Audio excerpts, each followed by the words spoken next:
Your welcome is recorded before a live studio audience. Good afternoon, Michael Malice here. Let that be your welcome for the next hour. We have with us a really, really, really exciting guest, Jason Stapleton, who is the host of the Wealth, Power, and Influence podcast. I did your show in May. Yep. It was one of my favorite shows that I did during the tour for The New Right. Oh, thank you. I had a lot of fun. And you've moved your show from talking more about political issues and this new subject matter, which I think is a great idea. Can you tell us a little bit about that? Yeah. Well, first of all, thanks for coming on the show. And we made a transition about a year ago. We were talking a lot about politics, and I realized that I didn't think... I'm a very libertarian person, and one of the things that we all talk about is that we want smaller government, we want less government, with the ANCAPs want no government, whatever. But everything we do is wrapped up in government and trying to change government, and I'm just like, why? None of that has made any difference. Over 4 years of doing my show, I didn't have a single person come to me and say, oh, wow, we changed government because of your show. Well, that's a testament to your impotence. Yes, it is. That's okay. Well, no, you realize, all right, I'm not getting anywhere. That wasn't working, so let's just change everything. No, so we... I hate you. Why did I agree to this? So we decided, I thought what I was getting was people saying, you know what, I took your advice, I'm taking charge of my life, yes. I'm changing what I'm doing, and I'm improving, and you've had a positive impact on my life that way. And so I said, why don't we need to be talking more about that? I need to be talking about wealth, power, and influence, and both how to recognize it and how to get more of it. Because if you're a good and honorable person, you should want more of those things, and we ought to be teaching people how to get it. I always tell people I think The Fountainhead is a much better book than Atlas Shrugged. Yeah, I agree. And the reason is you or I or anyone, even the president, can only move government so much in terms of how much power you have over your own life. Even when you're at the very bottom of, and like you're as low as it gets, we've all had those dark places. You still have so much ability to change and make things better. So I think what drives me crazy is there's so much online like, oh, America's done, things are bad. There are more opportunities than ever, especially if you're young, to kind of make something of yourself. Yeah, well, it's like you talk about in your book. My big thing is people are trying to manipulate you and what you think and how you feel all of the time.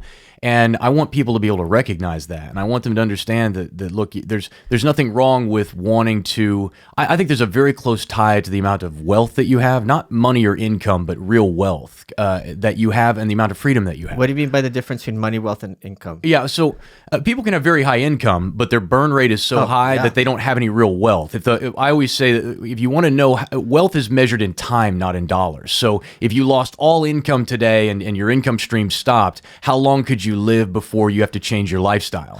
And so based on that amount of time, that's how much wealth you have. And so the goal should be wealth accumulation. I said people should want... Money is a thing, and you should want to acquire it like you do a house or a car or other nice things. It's a tool to be used, and then we talk a little bit about enslaving your wealth. So put it to work for you. And very simple things about that kind of changes people's mindsets. And I think in America, we have, to a large degree, have lost this sense of accountability and exceptionalism. And I think it's okay to demand that of yourself and of other people, to say, look, you can do more, you're capable of more, you should be doing more, because to do less is stealing from yourself and stealing from your family. Yeah, and that's the other thing, is like, you don't have to be a billionaire, but you can certainly be better than you are now. Yeah. And everyone has that capacity. And when I don't know why I'm having this weird diction all of a sudden. Everyone has that capacity. And when you give that kind of thought in someone's mind, especially when they're young, it's like, oh, this is very liberating. Yeah. And the other thing is the university system and the media, I think, have failed young people enormously. And historically, maybe you go to college, you have a good job for life, and you're set. That's no longer the case. Right. And they are hungry for other sources to tell them, help me. I have talent. I've got drive. I've got little to lose because I'm young. So I've got all the time in the world. Guide me. So what kind of advice do you, like if you had to give young people 3 pieces of advice, what would it be? I'm putting you on the spot. Oh, good grief. 3. Well, here's the thing. I will say this. It's talking specifically about the university system. We live in an era today where if you want to learn anything, You don't have to go to school, and you can literally go directly to the source, to somebody who's doing it right now and who's making money doing it. And you don't have to go to a college class where the guy teaching is 10 years from ever working in any job that was related to what he's talking about, and where the education is a decade or 5 years behind what's actually happening. You just go directly to the source. And so what I tell young people is if you need a degree in order to get the job, so you want to be a lawyer, you want to be a doctor, you want to be, if it requires a degree, then go to school. Just know that's what you want to do. Yeah. And anything other than that, what you ought to be doing is either interning for somebody for free, because you're saving money by doing that rather than going to college and spending money, or go out and find somebody who's doing it right now and pay them for the knowledge. And I mean, my entire business was built on finding other people who are already doing what I wanted to do and then paying them to teach me how to do it. And a big part of what I do now in like my regular job is consult for people who are trying to build brands and trying to do what I've done, and give them a leg up. And so that's the most important thing for young people, is that there are different ways of doing it. And what your parents are telling you need to do may not be the case, and they're probably living behind the times. And you know what else I'll tell them? And I rarely give advice, because people who ask for advice are often not in a position to implement it, right? They just want validation. So true. That's so true. It's like if someone I like and respect, I'll tell them. If the stranger, I'm not going to bother, because then it's going to be a whole engagement. Oh, they get defensive. Well, I don't care. I'm giving you my advice. Right. Take it or leave it, or go to hell. But there's the other thing young people should never do. Don't go around to your dopey little friends and ask them for feedback, because they're just as clueless as you, and it's just a chicken running around with their head cut off. Ask people who have done it and who have accomplished it, because you can't, here's an example I always use. If you're young and starting out trying to be a writer, God help you, right? So you have your draft of your screenplay or your book, and you give it to your friends. They are not in a position to offer you critical feedback. They don't have the language, and they want to help you, so they'll be like, oh, I like this, I like that, but you're not getting useful input and feedback. Now, at the same time, if you expect an expert to give you criticism and feedback, in other words, it's like a doctor giving you a checkup, you have to expect to compensate them in some way. So a lot of times people think, oh, they just mail you a screenplay. There's a great essay by Josh Olson says, I will not read your fucking screenplay. He goes, let's make a deal. I don't ask you to look at my legal briefs for free, and you don't ask me to read your screenplay for free. Right. Like that's the deal. But there are so many people, if you're like, hey, if I gave you $50, would you read my screenplay? Or anything, just pay them what it's worth. No, and here's the thing: you're talking about kids. That's great advice for anybody. Yeah, I mean, I look at a lot of people who are looking to their friends and their neighbors for advice on how they ought to live, and I'm looking around going, well, if you don't like where you're at, and most of the people that you know are where you're at, stop listening to them give you advice on how you should be living. I say you should look at what 90% of the people are doing and then do the opposite of that, because the 10% are the ones who have got it figured out. And like you said, I wrote, I've been in the middle of writing a book about my time overseas as a contractor in Afghanistan. And I did exactly what you're suggesting is I wrote the first chapter, and I tried to dial that in and get a good feel for how I wanted to write it. And then I sent it to a couple of successful published authors. And I said, can I pay you to read my script, read my first chapter, and just give me some feedback on it? And both of them accepted, and I got some really great feedback on it. But no, I'm not going to give it to somebody I don't know, or to somebody that I do, because I'm not going to get honest feedback, number one. And number two, they don't really know how to critique. So why would I do that? You always got to find people who are where you want to be, and then do what they say, because they are in a better position than anybody else to give you advice. The other big piece of advice I give kids is aspire to competence. If you're competent, you're at the 90th percentile, like you just said. 90% of people don't know what they're doing. So if I can rely on you as an assistant or whatever, you don't have to be great, just reliable. You're already at 90%, because if you aspire to be great all the time, you're going to fail and you're going to screw things up, as opposed to that reliable car you have. That's what someone who's hiring people wants, reliability. And greatness is just icing on the cake. Yeah, okay. I guess I buy that. You don't agree with that? I don't. Here's the thing. I aspire for exceptionalism. I meant when you're starting out. I don't. Here's the thing. competence comes before mastery, I Yes, guess. But of course. what I don't want is, I think that most people in life settle for some level of average between total failure and their true potential, right? Okay, and yes. so what I want to tell people is like, you are capable of more, so don't settle for that mediocrity because you're too scared or you just don't want to work hard enough to get there. If you're not willing to work hard enough to be exceptional at something, then you're working at the wrong thing, because there's something out there that you really love doing and you may not even know what it is yet. But once you find it, it's something that you want to do all the time. You have a deep desire for mastery, and that's where you ought to be applying your time and effort and energy. If you could give your past self one piece of advice, what would it be? Don't stress. Michael Malice here. I want to tell you guys about Mudwater. MUDWTR. If you go to mudwater.com and use promo code DRINKMUD, you get 15% off. What's Mudwater? It's the ultimate coffee alternative packed with organic ingredients that will add natural energy and focus to your morning routine. Now, the Mudwater team is not mad at coffee. They're just disappointed. They were told that a huge dose of caffeine in the morning was going to make them do more and do it faster. But they got that bad sleep, jittery rise and crash. They decided to make something better. So here's what Mudwater does. It's got 1/7 of the caffeine of coffee, and it leans on cacao, mushrooms, and herbs, Ayurvedic herbs to be specific, to give you energy and focus without the jitters and crash. You take a scoop, brew into hot water, and have a morning ritual that's more than just a vessel for caffeine. They give you lion's mane for focus, turmeric for inflammation, cinnamon to help suppress sugar cravings, and they got cacao and chai for mood and energy. If you go to Mudwater, MUDWTR.com, and use promo code DRINKMUD, you'll get 15% off your new morning ritual. You are welcome. I remember when I graduated college, and what I did, my strategy was I was a temp, because I figured it's like playing roulette, right? You're going to have jobs that are high paying that suck, and jobs that are low paying that suck, and jobs that are awesome and low paying, and then jobs that are high paying and awesome. Yeah. And if I keep bouncing around, I'm going to land one of those. And that's what I did. I kept getting like 20% raises.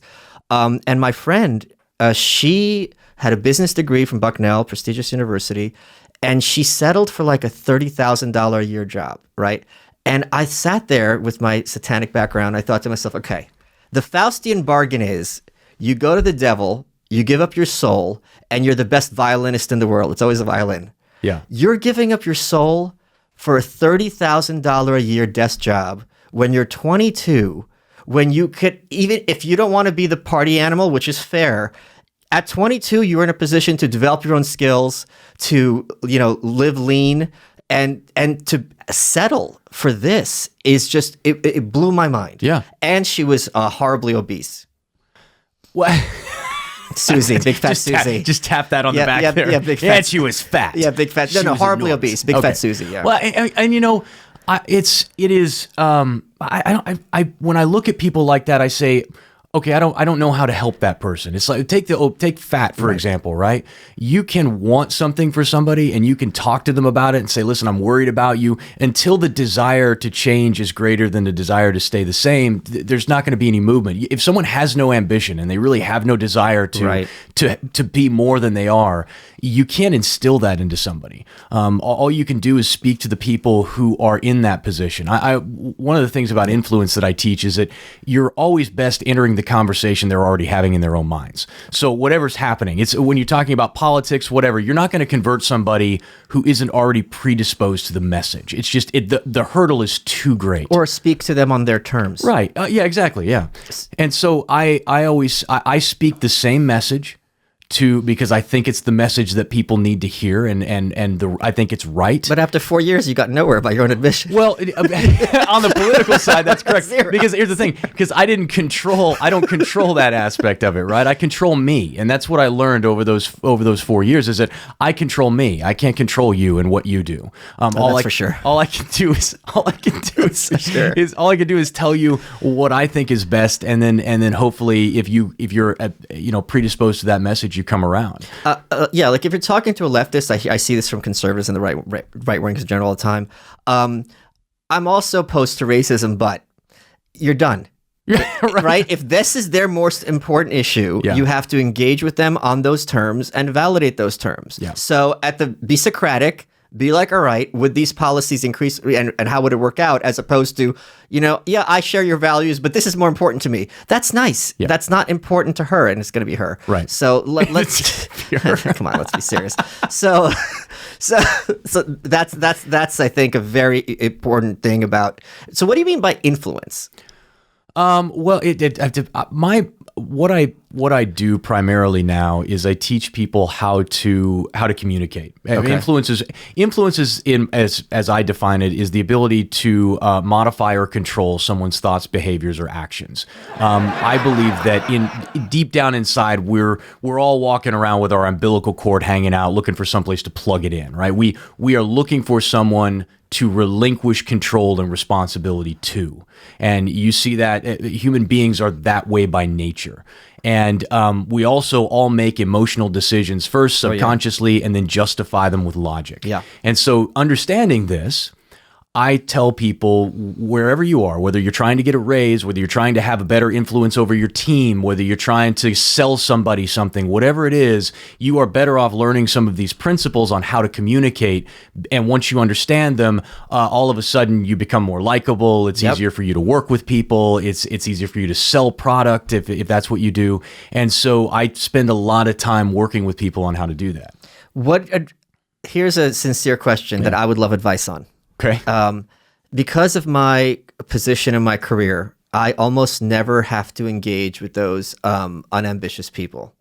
Yesterday I did this immersive play, and part of the play is I had to kind of interact with them. And I forget how subhuman effectively some of these people are. There's no mind there. Yeah. They're very committed to what they've been trained. Anything outside of this little sphere is weird and therefore bad, and they're averse, and they will fight tooth and nail to maintain their mediocrity. Okay. This is a problem in an office, because if you are someone who is at all ambitious, who's at all thinking outside the box, who's at all thinking, next levels, next step, and they're stuck in their, mental squalor, it's a source of great frustration. Yeah. So what advice would you give people, and this is very common in corporate America, what advice would you give those ambitious people who are surrounded by dopes, dummies, and cretins? Yeah. First of all, find the people who aren't, because there are always a handful of them that are really trying to do, and make sure that they at least know who you are, because they're probably going to identify you anyway. And what you don't want to do is you don't want to alienate everybody else. All these other people who are just punching a clock, if you're doing it right, you're going to be ascending faster than them, right? And so it's always important when you're in that type of environment that you don't alienate those people, because you're going to need them. They're going to be the people who are on your team later on as you're being promoted through the ranks, and the guy who's been there 5 years, 10 years longer than you is now working for you. Yes. And so if you spend your days, pointing out his deficiencies and how lazy he is, and you have that type of attitude, that's going to kill you down the road. And so that's the first thing. And then always align with them. So whatever it is that they like. For example, I'll give you an example. I'm not sold on this climate change nonsense, right? I think largely, if the climate is changing, it's probably more natural than anybody wants to admit, and that there is no doubt a concerted effort by those in power to implement this in order to restrict liberty and to further pull your wealth and opportunity away from you. How dare you? I know. You've taken my childhood and my dreams. This is the wrong show for this. I know. I should be back in school on the other side of the ocean. But here's the thing. Anytime I talk to somebody about it, and they're like, well, what about this? What about this? What about all these scientific evidence? And I'm like, I totally understand that. So this is the trick. And I practice this because I live in Los Angeles. This is the trick. I say, I get that. But let's assume that's true. Everything, all the world's getting warmer and the seas are going to, all that's true. Do you really think that the government's the one to fix it? You talk about all of these problems, all these things that government's corrupt, and these big corporations have invaded the government, and now they own the government. I said, do you really think the government's the one to fix it? No, I don't. Okay, gotcha. Aligned with you. I tell you, I agree with you. Let's agree that you're right. What about this? And then now all of a sudden we found alignment. Now, even if we disagree, we still part as friends. And he's like, you know what? I don't necessarily agree with that guy, because again, you coming at him with all of your facts and him coming at you with all his solves nothing. Right. You're not converting anybody there. It's a long process that starts with alignment. And then as you have more and more conversations and you're not a total a-hole, all of a sudden they start, well, okay, that makes sense to me. Oh, maybe you're right? Now we're starting to make inroads and break down those walls. And that's the kind of stuff that I see libertarians, anarcho-capitalists, these folks that I really ideologically align with. They do more harm than good because they spend their time trying to win arguments. Right. They're like, oh, I'm right. Let me prove that I'm right, and screw you if you're too stupid to understand it. And the truth is, you don't move anybody that way. And so I try a different method, and it's been far more successful for me. Although, as you point out, 4 years and absolutely no change in policy or in getting libertarians elected. If you could give your past self one piece of advice, what would it be? Spend less time working. Let me take a second to tell you guys about Blinkist. This is really a unique app, and it works on your phone, your tablet, or your web browser. Okay, Boomer? What does Blinkist do? They take the key takeaways from thousands of nonfiction books and condense them down to just 15 minutes that you can either read or listen to. So all those books they're talking about in the office, you and your dopey friends, you don't got to waste time reading them. They've also got classics that actually would be good to read. They've got Tim Ferriss. They've got Dale Carnegie, The 7 Habits of Highly Effective People. Listen, after 15 minutes, you'll get the point. If you want to read the whole book after that, you can, but you've gotten the gist. If you go to Blinkist.com, Blinkist.com, and /Malice, you get your free 7-day trial, and you'll save 25% off your new subscription. They've got thousands of books to choose from. Blinkist.com /Malice. Let's get back to the show. Let me ask you this, because there's something I've put forth as a theory, and I want to know what your opinion is about this in terms of growing an audience. Okay. There's two models, right? And the people who advocate for the first one often don't even understand the second one. They can't wrap their heads around it. The first model is you want as big of an audience as possible, right? Because that audience is a resource for many things and just in general. Sure. Second is you want to carefully curate your audience, alienate a lot of people intentionally, and therefore the ones who are left behind are going to be one standard deviation above the norm. And in this case, it's of value to be aggressively antagonistic towards certain people. Correct. What do you think of these two models? To have the first, you need the second. In order to build a large audience of rabid fans, you must alienate a massive amount of people. Yeah. There's no other way, and here's why. People do not buy in. They don't buy your stuff because your stuff is good. They buy your stuff because of you. There's no such thing as business to business or business to consumer. There's just one person to another. And podcasting is more specifically about, do they like you? Well, to like you, they have to know who you are. That means they have to know how you feel about money, about politics, about sex, about marriage, about family, about health and fitness. They need to know these things, and you have to have an opinion. And as I said before, with everybody looking for somebody to lead them, everybody looking for somebody to I don't want to think about that. And this is a subconscious thing that we all do in different aspects of our life. The brain doesn't want to work that hard. It would prefer to say, I trust you, so if you say it, good to go. And to listen to talk radio, hear what that guy's saying, and then regurgitate. Why? Because it absolves me. I like that guy, and that absolves me of having to think through this on my own, which requires a lot of effort. So understanding that's how we all are, then if you put yourself in a position where you are both clear about who you are and what you believe and certain, again, certainty breeds attachment and fascination, then you're going to have a much bigger audience and a much more rabid audience. I mean, shoot, look at it this way. If you say you're conservative rather than progressive, you're going to alienate half of your audience, right? But the other half's going to be really aligned to you. So you're already getting rid of half, but you're getting a smaller number. There's 300 million Americans. To have a massive audience of rabid fans, you don't need 300 million of them. You just need 3 or 4 or 5, and you're there. So it's like, does that make sense? Not only does it make sense, it's something that I think has been validated over and over, because a lot of times you'll hear things like, oh, there's only, you want the big numbers. It's like, how many Bolsheviks were there? right? Right. If you have, would you rather have 100 people who are going to ride or die, or 1,000 people who are like, I'll just flick to the channel at the drop of a hat? I mean, which is a more in rewarding relationship? Well, and you talk about influencers today, and everybody wants to be an influencer, and they get millions of followers. That's so stupid. They all want to get millions of followers, right? And it's funny because I would rather have 1,000 people that are rabid who buy my stuff and who listen to my show and who talk about it than 100,000 people who are just moderately interested in what I'm doing. And it's starting to show in some of these influencers who build these large audiences of 100,000, 1 million people, and then they can't sell 150 t-shirts, right? Because people are following them just because other people follow them, but there's absolutely no connection there to the person. And so it's far better to have a small group of very rabid fans than to have a large audience. It's one of the reasons that I tell people it doesn't matter what the size of the audience is. It's what can you compel them to do? How much influence and control do you have over them? That's far more important.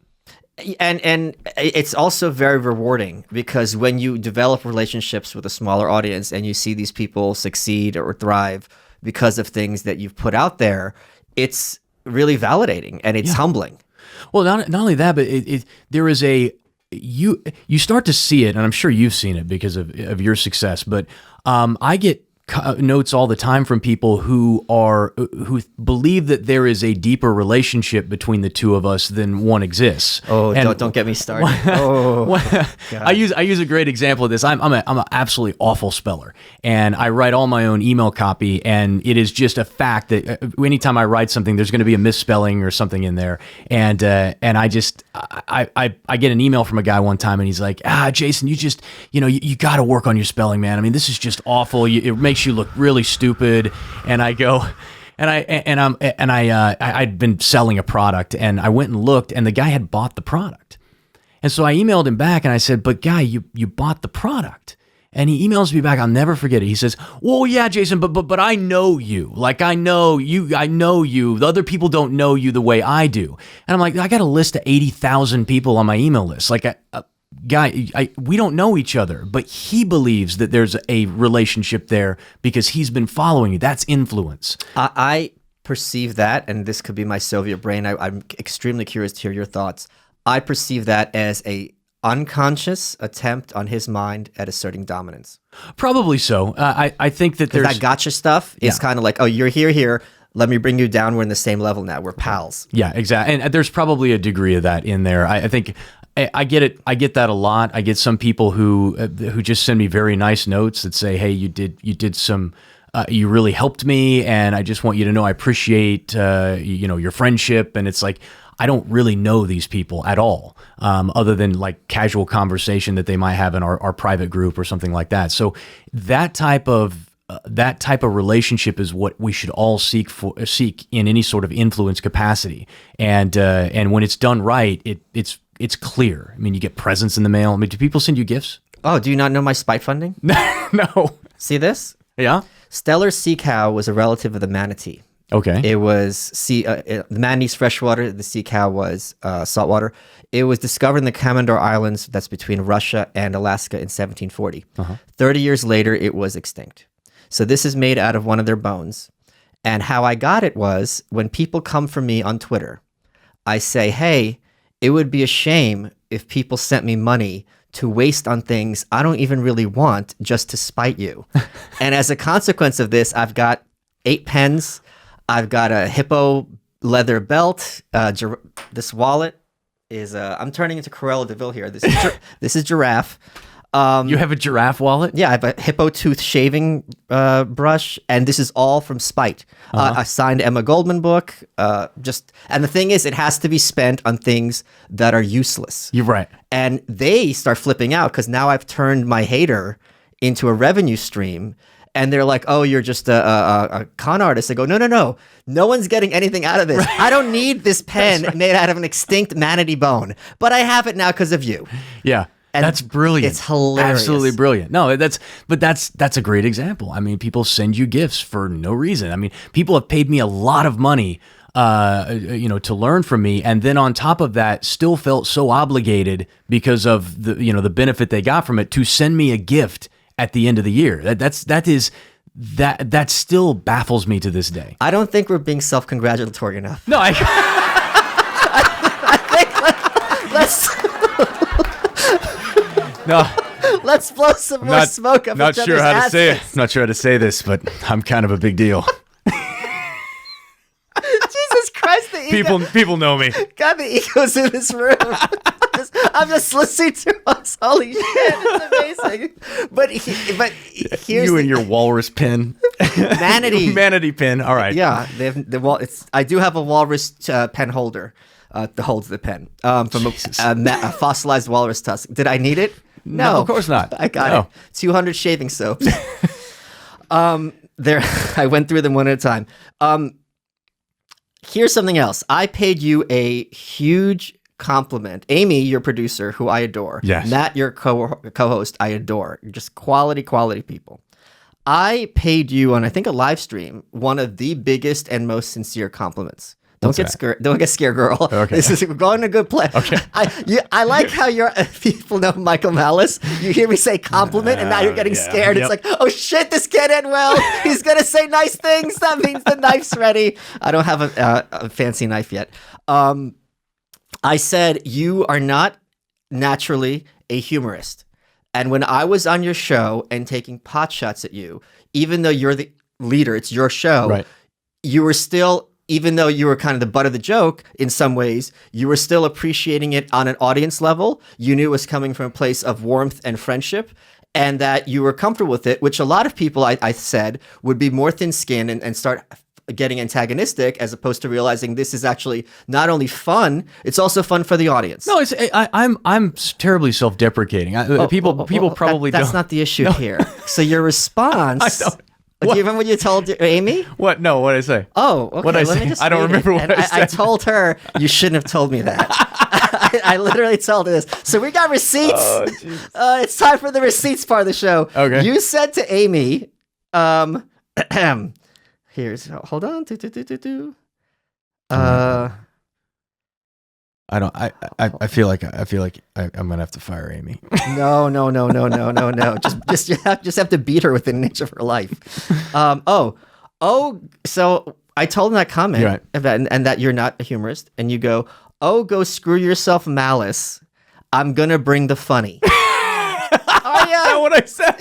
Are you? There's no way I said that. It's in quotes. There's literally quote marks. No, there's no way. Literally. First of all, I would have been far more profane than just go screw yourself, Malice. And you would have because of my Judaism. Oh yeah, that's it. It's because you're a Jew. He's got full Nick Fuentes on this. No. Oh wait, can I say one more thing? No, in all seriousness, before we get back to that. Sure. You're talking about the people who think you're friends. When I was interviewing Jared Taylor for my book on the New Right, there was he's a white nationalist. There was one point where he said to me, he was baffled by like the anti-Semitism because he's not a hardcore anti-Semite. So there's divisions even in this world. Yeah. And in his posh accent, he goes to me, the idea in this day and age that Hitlerism would be a model for America is simply fantastic. And I said, oh, you mean the sense of like crazy? He's like, oh, yes. Thank you for the clarification. Right. Because if it was BuzzFeed, I had the quote. Yeah, Hitler's you've been in trouble, yeah. And someone tweeted at me, I guess they were British. They go, you should have looked up the definition of fantastic. It ruined the whole book for me, or it spoiled the book for me.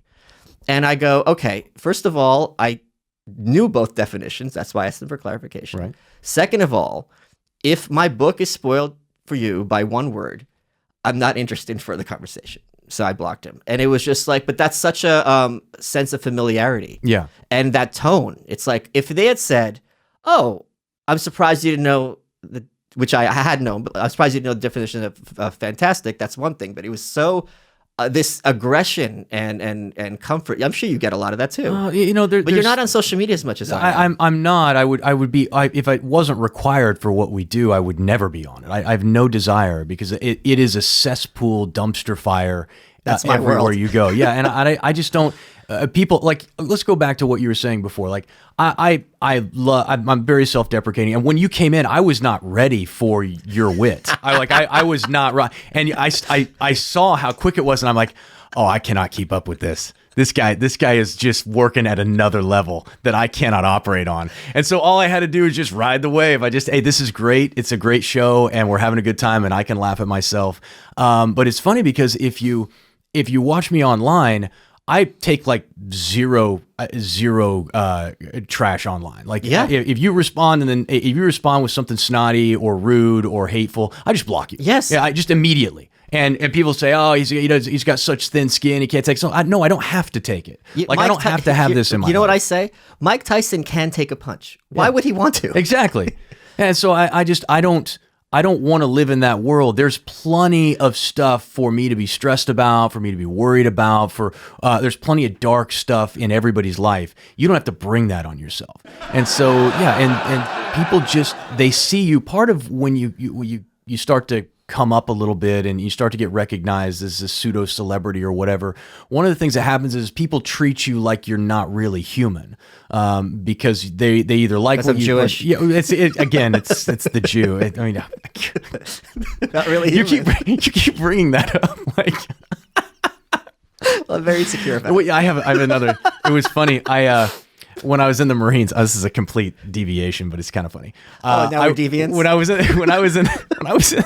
the Marines, I was very frugal, to say the least. And one of my call signs for a little while was Hebowitz, because they wouldn't take they're like, damn it, Hebowitz, take the padlock off your wallet and buy a round of drinks. That was. So Jason Stapleton just got canceled. I've never told that story like on the air before, but yeah, it was Hebowitz for a long time. We'll delete it in post. Don't delete it. But that's the thing. I think it's important for people to have a sense of humility and realize Tom Woods, the Very Failed Podcast, is another one. Yeah. He is a perfect straight man. Because he's always, just like you, very informed, very articulate, very educated, and bright. So for his audience to see him in a different vein, and mine too. Like when I get trolled on this show, it is so fun, both for me, because I can do the arm's length, and for the audience to be like, oh, this is something different. Yeah. And truthfully, I mean, aside, it's important for people to understand is that a lot of reasons people don't do what you and I do is because they can't take that pressure. Like they can't take just constantly being berated and being hated. And the truth is that the most vile people will say the most vile things to you. My Twitter. Yours is a great example. Well, but didn't you say you were posting something for me the other day, and didn't you say, "Man, Jason's got some haters"? Yeah. And it was funny because I don't see any of that because I've blocked all those people. They say whatever they want to say now. But that just goes to show you. I mean, lots of people just can't deal with that, and so they end up deciding to go a different route, and that's okay too.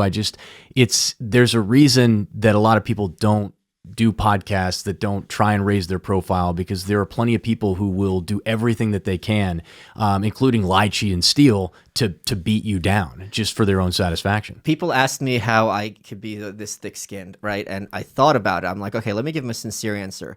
And I think part of it had to do with being a New Yorker. Because for me, if I'm on Twitter, which I'm 24/7, and someone comes up and starts screaming at me, that to me is the equivalent of being a New Yorker and a homeless person comes up and starts babbling nonsense at you. Yeah. Even if he's speaking truth, I'm not interested. So you can't take, and my new line, which I've been rolling out on Twitter, which is so fun, there is no reason for me to consider the opinion of a lower status male. When you tell that to people, people like being told that.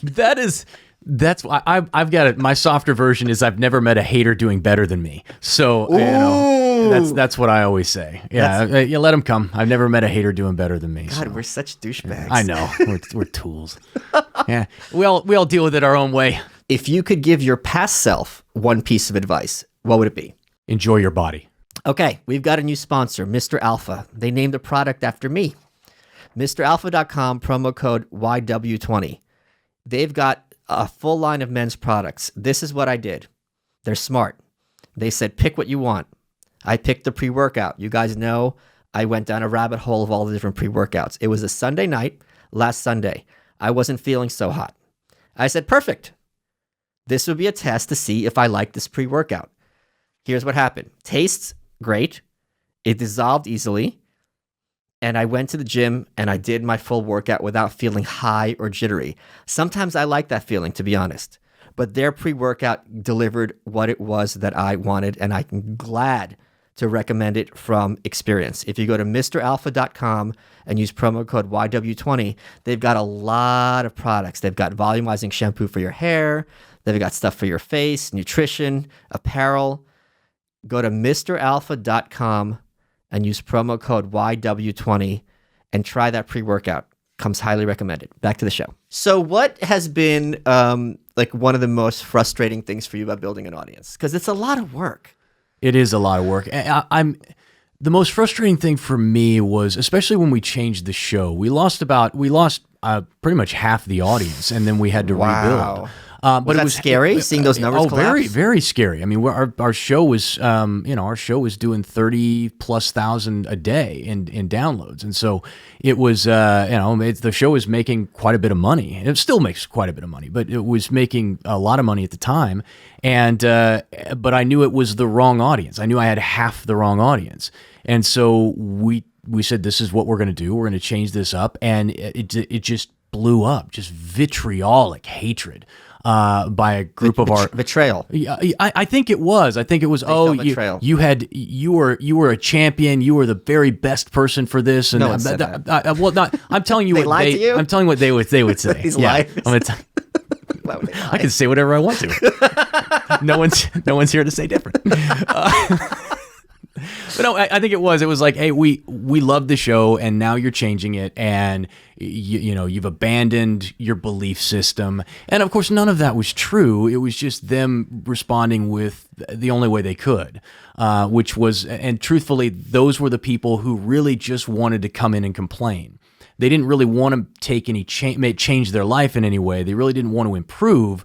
They just wanted an excuse and somebody to point the finger at and say, you're the reason that I don't have X, Y, and Z. You're the reason why I'm not free. You're the reason why I can't do this. And that to me is a waste of time. To me, there's nothing that is more living anarchist or libertarian values than maximizing the empowerment of the individual. That's what the politics mean. Yeah. So if you are putting into practice those tools to make that happen on an individual level. I don't see that in any way as a repudiation or contradiction or a turning away from your belief system. Well, it's not. And that's what's frustrating to me is that I do a lot of, every once in a while, we do a little motivation. I think on Friday's show or Monday's show, we did today's show, there's quite a bit in there where I kind of try and motivate people to think beyond their current status and limits.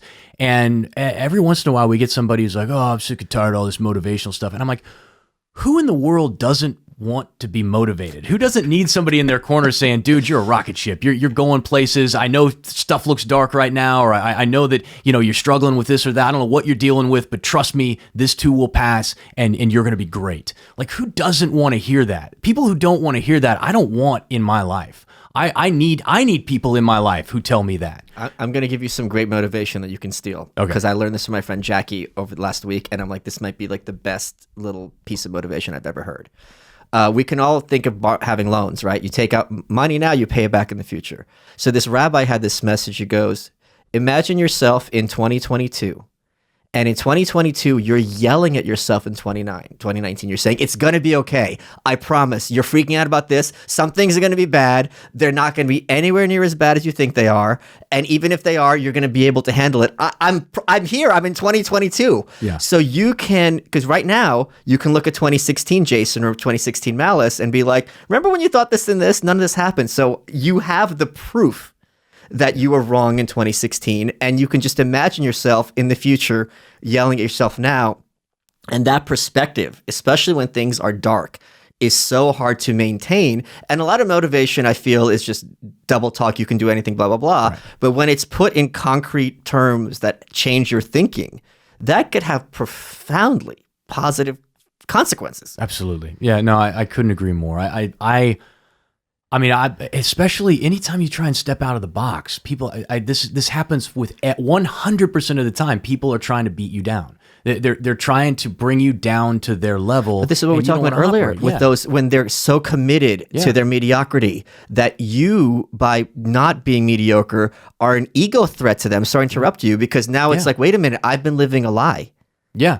And it's a challenge to someone else to watch you rise up. And so what I've always needed in my life, and maybe other people are just more mentally stronger than me, but what I've always needed in my life is just somebody to say, dude, you're going to be great. Like you are on the right path. You're doing the right things. Just stay on the path.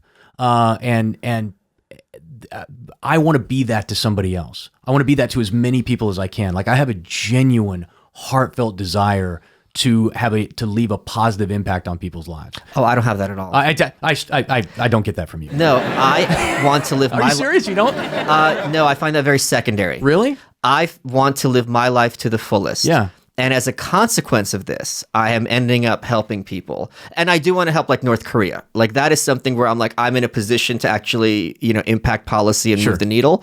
But in terms of having a positive impact on a lot of people's lives, I don't think of it in those terms because I don't know. It's just not how I'm wired. Okay. Yeah, no. And there's nothing wrong with that, by the way. I just, for me, one of the things I get a lot is, especially when I was a trader and I started teaching this stuff to people, is they said, well, if you're such a good trader, why do you teach? Why don't you just trade and run a hedge fund?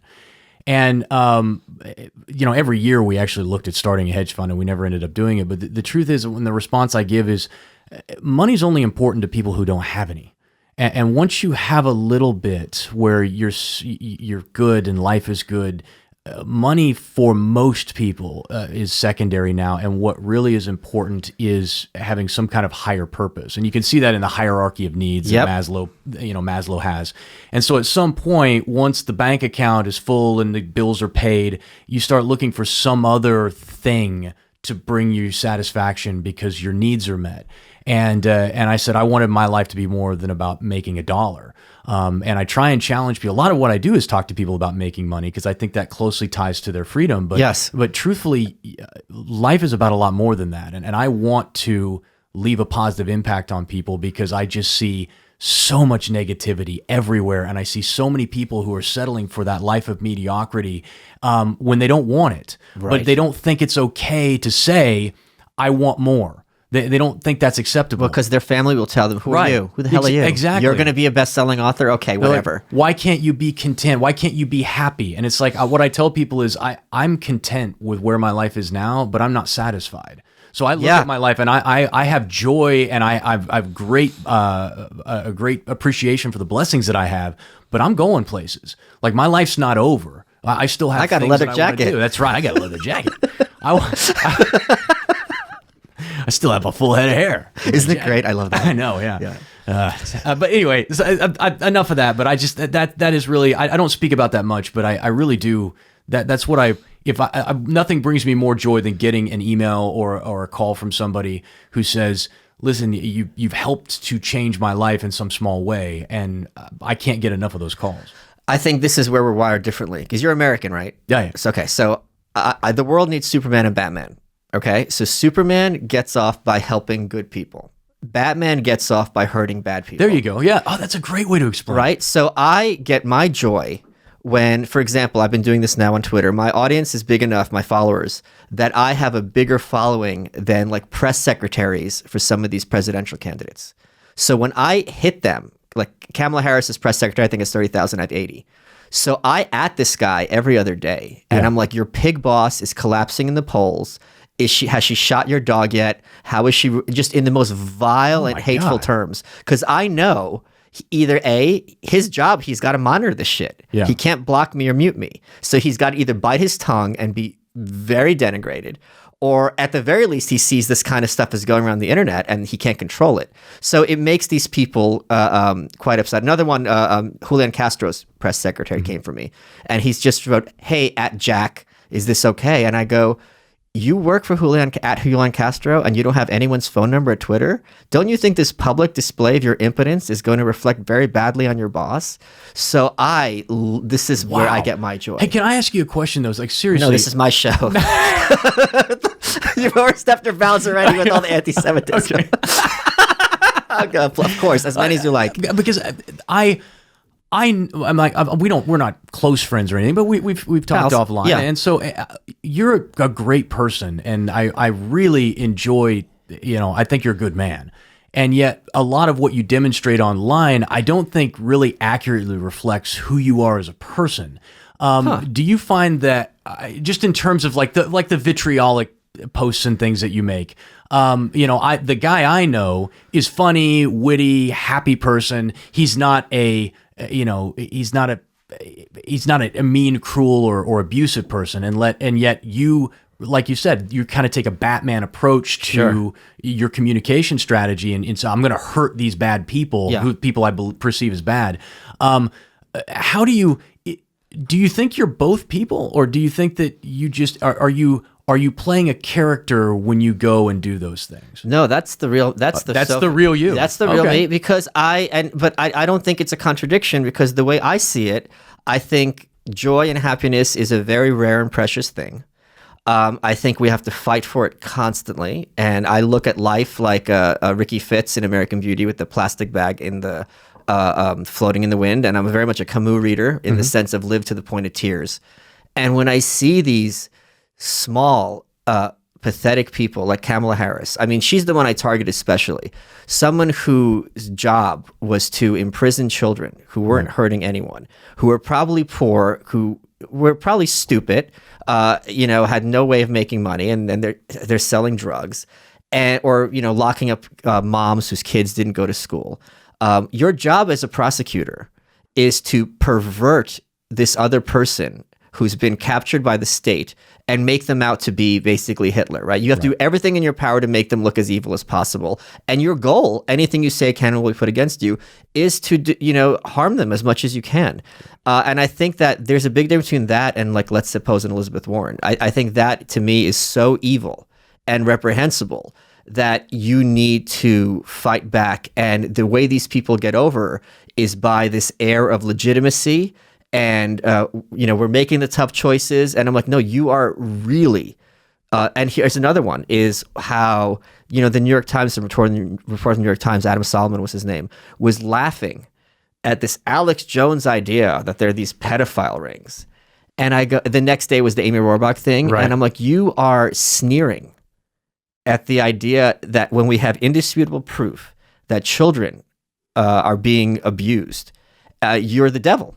So I have a lot of fun in being Batman in that regard. Yeah. And I also think that a lot of people, I also like teaching lessons in that don't insinuate. Everyone thinks that they're in an 80s movie and they're John Cusack and I'm the bad guy, the blonde ski instructor, and they're going to come in, put me in my place, and then everyone's going to applaud them carrying their shoulders. Right. And it's like, no, that's not what's going to happen here. So I get a lot of great joy in teaching these people lesson because it's funny. I'm not vitriolic. Like, for example, someone came at me last week and they go, and this is not particularly highbrow. They go, oh, Michael Malice has a needle dick. I go, correct. I inject your mom daily. So, oh, God. And that has 500 likes. Oh, like, don't, the thing is, the thing with social media, there's so much of this energy that it's not only acceptable, it's appropriate and encouraged to go up to strangers and, because their political views, engage them in the most sarcastic and vitriolic ways. And I'm actually teaching you a lesson. Go, next time, maybe don't open your big fat mouth. Yeah. No, I see it. I don't know. I am. Yeah, I don't know. I much prefer the Superman role, I think, to the Batman role. I just you look the part more. Yeah. Man, thanks, dude. But no, I spent the first half of my adult life learning how to hurt people, and then spending time overseas. And now that I'm back home, I just I'm not a hippie. I'm not loving. We all love each other, but I want to try and get the message across by trying to align with people and meet them where they are. But I see a role for what you do. And so what I mean by that is there are some really, really nasty people out there. There are really evil people in the world, and those people. It's one of the things that Matt and I have discussed on our show many times, is that the only way to ensure that the totalitarianism doesn't exist, violence requires violence. The only thing that prevents violence is violence. Your ability to resist. Yes. And so I think in that case where you have really, truly disgusting, evil people out there, we need some other people who are willing to come right over the top. Now, the flip side of that is everybody says, well, you're just adding to the discourse and the division in the country. How do you respond to people who say that? Well, that's the goal. Yeah, I had an article for the Observer called "It's Time to Disunite the States." I want a national divorce. So I'm trying to minimize political discourse, because if there's discourse about my money, I'm Right. SOL. So your ultimate goal is hopefully to create so much division that there has to be a separation. Correct. Yeah. Okay. And that's, it's funny because I think a lot of people have a big issue with that. Oh, he's going to, but I see one of the things, again, that we've talked about a lot on my show is that, listen, there's no reason that you should have to spend time with other people. There's this notion that, we have to get along with other people in other ways. We have to be accepting of other people's views. No, you have to be tolerant, meaning you can't impose your will on them. But there's nothing saying that I have to accept the way you live and the way you think. I ought to be able to go over here and not have to deal with you if that's what I choose to do. We get along with Canada. Yeah. Okay. Well, right? So exactly. There's no reason we ought to be in one polity. Exactly. And so I see a lot of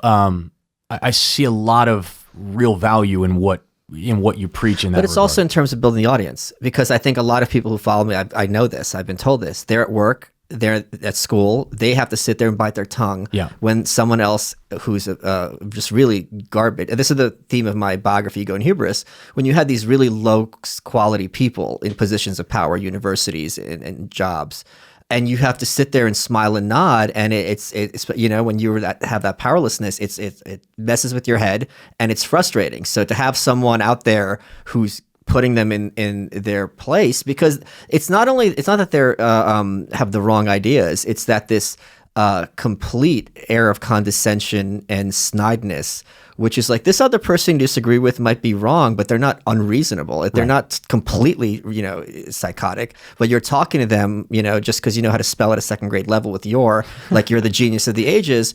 You're not. Right. And even if you're smarter than somebody else, you're going to be ignorant about what it is that they do in their life. So they're going to have a lot of things that they can run on you. So it's a very skewed perspective. I wanted to, Mr. Funny Man, you said you're going to bring a funny. Let's hear you tell me a joke. Oh, please. No, I have no jokes, man. Don't do this to me. Okay. I really don't. Okay, good. I did not. I'm 99% sure I said I didn't say I was going to bring the funny. No, I don't know. No, you got to move on, man. Okay. There's no way. Okay, good, because we had a whole bit. I'm so stressed out now. No. We had a bit. Oh, by the way, we've added a laugh track to what you've said on the show.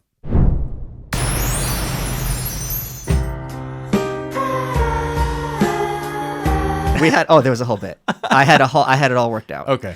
And you were smart enough to avoid the bit. Okay, so you did not fall into the trap. So we're out of time. Okay. What has been your favorite part of this interview? I don't know. I like when we talk. I like when I get to tell Jew jokes. That's my favorite. You are welcome.